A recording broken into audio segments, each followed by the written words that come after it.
জাতীয় পার্টিকে রাজনীতি থেকে নিষিদ্ধ করা প্রয়োজন। এদেরকে যেখানে দেখবেন সেখানে বয়কট করতে হবে। আওয়ামী লীগের দালাল এরশাদও ছিল স্বৈরাচার, আর আওয়ামী লীগের ছিল তার চেয়ে বড় স্বৈরাচার। যে আরাফাতকে যে সন্ধান বা ধরিয়ে দিতে পারবেন, আইনশৃঙ্খলা বাহিনীর হাতে তুলে দিতে পারবেন, আমি 50,000 টাকা তাদেরকে পুরস্কার দেব, এবং তার সাথে যে ধরিয়ে দিবেন তার পরিবারকে 7 দিনের জন্য কক্সবাজারের ট্যুর ফ্রি করে দেব। আমি আপনাদেরকে স্পষ্ট করতে চাই, 14 দলের সাথে জোটগতভাবে দীর্ঘদিন জাতীয় পার্টি জড়িত ছিল, এবং এই বেঈমান জাতীয় পার্টিকে বাংলাদেশের রাজনীতি থেকে বিতাড়িত করা হোক। আপনি রাজনীতি করেন, কোনো অসুবিধা নাই, কিন্তু এই জাতীয় পার্টি বিরোধী দল থাকা সত্ত্বেও, সংসদে বহাল থাকা সত্ত্বেও আমার ছাত্র জনতা ভাইয়ের উপর গুলিবর্ষণ করা হয়েছে। তারা সংসদে কিভাবে বহাল রয়েছে, বিরোধী দলের কাজ কি, বিরোধী দলের সংগ্রাম কি, বিরোধী দলের দায়িত্ব কি, তারা রাজপথে নামে না। আমি মনে করি এই হামলার সাথে, এই হত্যার সাথে সরাসরি জাতীয় পার্টির জিএম কাদের থেকে শুরু করে তাদের সেই গুন্ডা এমপিরা জড়িত আছে। তাদেরকে অনতিবিলম্বে আইনের আওতা আনা হোক। আরও একটি বিষয় আপনাদেরকে উপস্থাপন করি। এই প্রবাসীদের কিছুদিন আগে দেখছেন আওয়ামী লীগ সরকারের 4 জন সংসদ, লোরস কামাল, নিজামুদ্দিন হাজারি এবং জাতীয় পার্টির এমপি মাসুদউদ্দিন চৌধুরী সহ আরও একজন এমপি আছেন, তারা 20,000 কোটি টাকার উপরে লুটপাট করেছেন, প্রবাসীদের টাকা দেওয়া হয়নি।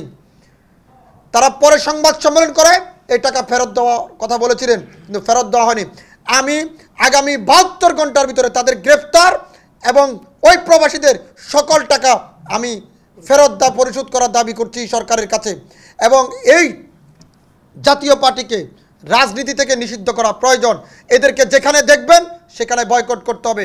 আর বাংলাদেশের রাজনীতিতে কোনো দলের সাথে তাদেরকে আর জোটগতভাবে নেওয়া যাবে না, হালুয়া রুটির ভাগ দেওয়া যাবে না, এদেরকে সংসদে আনা যাবে না।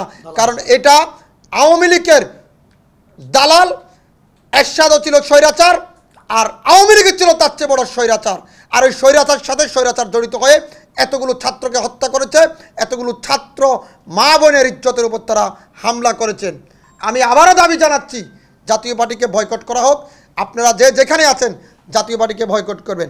আরও একটি বিষয় আপনাদের কাছে আমি পরিষ্কার ভাষায় বলে দিচ্ছি, যে সমস্ত নেতারা তাদের কর্মী রেখে দেশের বাইরে পালিয়ে গিয়েছেন, আমি মনে করব তাদের প্রচার প্রচারণা আপনারা বন্ধ করা হোক। কারণ এরা এখন ভালো শাস্তি এসেছেন, এরা এখন সুপিসাব সাজছেন। এরা যদি জানতো আজকে ছাত্র জনতা সরকারকে উৎখাত করব, তাহলে কখনো এরা ওরও রাজপথে নামতো, কিন্তু জানে নাই। আমরা যারা সংগ্রাম করেছি দীর্ঘদিন, আমরা এককেন্দ্রিক সংগ্রাম করেছি, জনগণের অধিকার আদায়ের জন্য সংগ্রাম করেছি। ছাত্র জনতা সেই সংগ্রামের বিজয় এনে দিয়েছে আজীবন, এবং যতদিন বাঁচব ততদিন এই ছাত্র জনতাকে তাদের রক্তের সাথে বেইমানিত দূরের কথা, আজীবন তাদের পরিবারকে সেলুট করে যাব। তারা সূর্য সন্তানদেরকে জন্ম দিয়েছেন এবং আমাদেরকে স্বাধীন বাংলাদেশ দিয়েছেন।